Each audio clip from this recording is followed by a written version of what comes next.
సంఘం రాష్ట్ర అధ్యక్షులు ఈరోజు చూసుకున్నట్లయితే రాష్ట్ర వ్యాప్తంగా పంచాయతీ ఎన్నికలు 42% రిజర్వేషన్లు ఇస్తామని కాంగ్రెస్ ప్రభుత్వం కామారెడ్డిలో డిక్లరేషన్ చేసింది.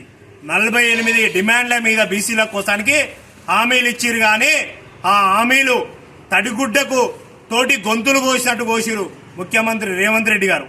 ఈరోజు చూసుకున్నట్లయితే మీరే ఇచ్చిరు కదా, మా ముఖ్యమంత్రి మా బీసీ అయిన సిద్ధరామయ్య గారిని తీసుకొచ్చి కామారెడ్డిలో ఏం చెప్పారు, మేము బీసీలకు 42% ఇస్తామని క్లియర్ కట్ గా ఆన్ ద రికార్డ్ 48 డిమాండ్లతోటి ఈరోజు రిజర్వేషన్లు ఇస్తున్న వ్యక్తి కాంగ్రెస్ ప్రభుత్వం రేవంత్ రెడ్డి గారు. కానీ ఈరోజు ఎక్కడ పోయింది, పంచాయతీ ఎన్నికలలో 42% ఇవ్వకుండా 22% ఉంటే దాన్ని కూడా గండి కొట్టి 17% రిజర్వేషన్లే ఇచ్చి సర్పంచ్ ఎన్నికలు జరిపించడం జరిగింది. కానీ కాంగ్రెస్ ప్రభుత్వం అధికారంకి వచ్చినప్పుడు ఏమన్నది, 42% ఇస్తామన్నది. కానీ 42% కాదు 17% ఇస్తే కూడా జనరల్ సీట్లలో బీసీలను నిలబెట్టి కృష్ణన్న గారు క్లియర్ కట్ గా కృష్ణన్న గారు ఒకటే చెప్పారు, బంధుకు పిలుపునిచ్చారు. పోయిన నెల ఎప్పుడో నవంబర్ 18వ తారీఖు బంధుకు పిలుపునిస్తే హైకోర్టు ఇచ్చే స్టే ప్రకారాన్ని దానికి వ్యతిరేకిస్తూ 18వ తారీఖు నవంబర్లో దాన్ని వ్యతిరేకించి మేము బంధుకు పిలుపునిస్తే ప్రతి గ్రామంలో, మండలంలో, నియోజకవర్గంలో, జిల్లాలలో ఎక్కడికక్కడ సందిగ్ధం అయ్యి బీసీలు ఏడికాడికి బంధు జరిపి కిరాణా షాపుల కాంచి మొదలు పెడితే, స్కూళ్ల కాంచి మొదలు పెడితే, అదే విధంగా కార్పొరేట్ సంస్థలు అయితేంది, విద్యా సంస్థలు అయితేంది, అదే విధంగా ప్రతి షాపు చిరు వ్యాపారాలు అయితేంది, ప్రతి ఒక్క షాపు బట్టల షాపుల నుంచి మొదలు పెడితే, ఎలక్ట్రిక్ షాపుల నుంచి మొదలు పెడితే, పెద్ద పెద్ద షోరూమ్ల నుంచి మొదలు పెడితే, హైదరాబాద్ నుంచి ఆదిలాబాద్ వరకు, ఇక్కడ నాగర్ కర్నూలు గద్వాల వరకు రాష్ట్ర వ్యాప్తంగా అగ్నిగుండం లెక్క తయారయ్యి క్లియర్ కట్ గా బీసీల కోసానికి 42% రిజర్వేషన్ల కోసానికి పూర్తిగా సంపూర్ణంగా బంధుకు పాల్గొన్నారు బీసీలందరూ. అదే విధంగా పాల్గొన్న బంధుని కోర్టు ధిక్కరించి దాన్ని వాయిదా ఇస్తే ఈ ప్రభుత్వం ముఖ్యమంత్రి రేవంత్ రెడ్డి గారు ఏం చేశారంటే, కోర్టు ఇచ్చే తీర్పుకు వాయిదా వేస్తే దాన్ని కాదని, అదే విధంగా ఎన్నికల నోటిఫికేషన్ ఇస్తే కూడా దాన్ని కాదని క్లియర్ కట్ గా మేము రేపిస్తాం మాపిస్తామని సెంట్రల్ గవర్నమెంట్ 3,575 కోట్ల రూపాయల కోసానికి పంచాయతీ ఎన్నికలు జరిపారు.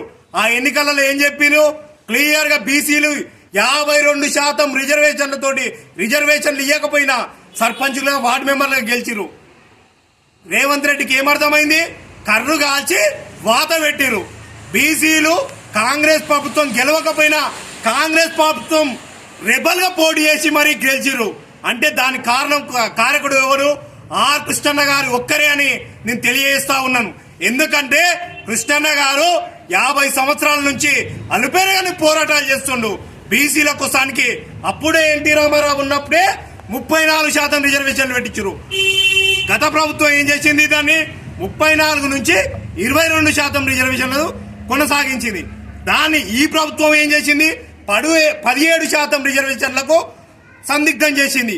అందుకనే ముఖ్యమంత్రి రేవంత్ రెడ్డి గారికి ఒకటే సూటి ప్రశ్న ఇస్తున్నాం, మీరు 42% రిజర్వేషన్లు కేటాయిస్తారా లేకపోతే సస్తారా అని మేము డిమాండ్ చేస్తా ఉన్నాం.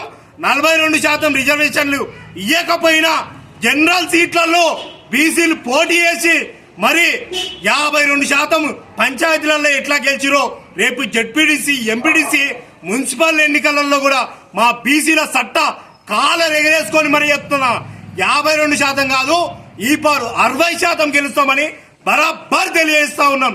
ముఖ్యమంత్రి రేవంత్ రెడ్డి 42% ఇస్తేనేమో మీ గవర్నమెంట్ ఉంటది, లేకపోతే ఒక ఆయన ఫామ్ హౌస్ కు పరిమితమైన రేపు నువ్వు నల్లమల్ల గుట్టలలో పరిమితం అవుతావని మాజీ ముఖ్యమంత్రి అయితే ఏ విధంగా అయితే నల్లమల్ల కొండలలో గట్లలో కనిపించకుండా పోయిండో అదే విధంగా నువ్వు కూడా అవుతావని ముఖ్యమంత్రికి ఘాటుగా స్పందిస్తున్నా ఉన్నాం.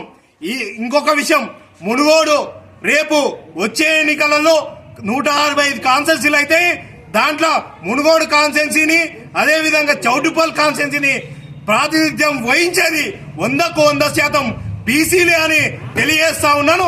బీసీలందరూ మునుగోడులో ఇప్పుడు ఉమ్మడి మునుగోడు కావచ్చు, రేపు 165 కాన్స్టిట్యున్సీలు అయినాక చౌటుపల్లి వేరైతుంది, మునుగోడు వేరైతుంది. అప్పుడు ఇక్కడ బీసీలు ప్రాతినిధ్యం వస్తారు. గ్రామాలలో ఎక్కడికక్కడ బీసీలకు జరుగుతున్న అన్యాయం మీద, అక్రమాల మీద ఈ విధంగా పనిచేస్తావురో బీసీ సంఘాలు. అందుకని దానికి 100% కట్టుబడి ఉంటాము. బీసీలు రేపు కాబోయే ముఖ్యమంత్రులు అని తెలియజేస్తున్నాను. ఈ సభ నిర్వహించిన మన అన్న శ్రీనివాస్ యాదవ్ గారికి నా యొక్క ధన్యవాదాలు. ఈ అవకాశం ఇచ్చిన మీడియా మిత్రులకు నా యొక్క ధన్యవాదాలు.